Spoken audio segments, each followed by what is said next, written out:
Hi, Michael Brown here again. Welcome back to Educator.com's Adobe Photoshop CS6 course. In this lesson, we're going to go over the new Photoshop CS6 workspace and all of the various features that are different and the same. Okay, so let's get started.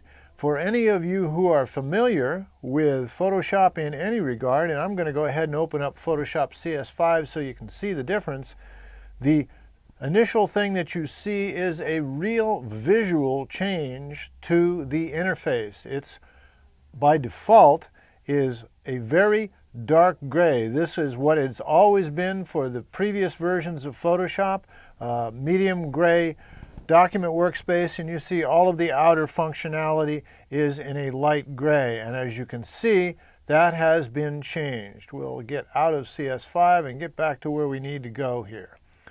Now, this isn't cut in stone. You have adjustable options on this, but this is the way they start it now. And under this window menu up here, I want to start by showing you right off the bat one thing. See the application frame down here that is checked. If I uncheck it by highlighting it, you are now looking through at your desktop. This is always available and has been for the last couple of versions of Photoshop. Before, you didn't have the gray background available. In CS5 they have it. Now I like it because I'm going to talk briefly about color. If you have a colored desktop, I think we talked about this earlier in the introductions, color affects how your eye sees. And if you have a blue background, for example, that's behind your image, that is altering the accuracy of the color that you detect with your eye. So neutral gray is really what you want.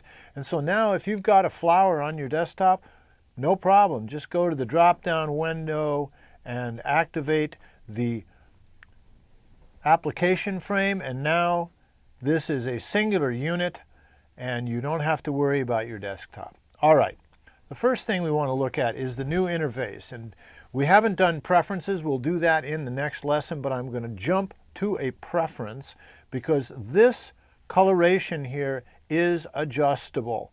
If you go in your Mac to the Photoshop drop-down menu to Preferences, if you're in a PC, go to your Edit menu, drop down all the way at the bottom of the Edit menu, you will find Preferences, and we'll go to the Interface tab, and you see under the Appearance theme here, it defaults at the dark gray. You have the choice of lighter, this was the basic before, medium gray, darker gray, or jet black.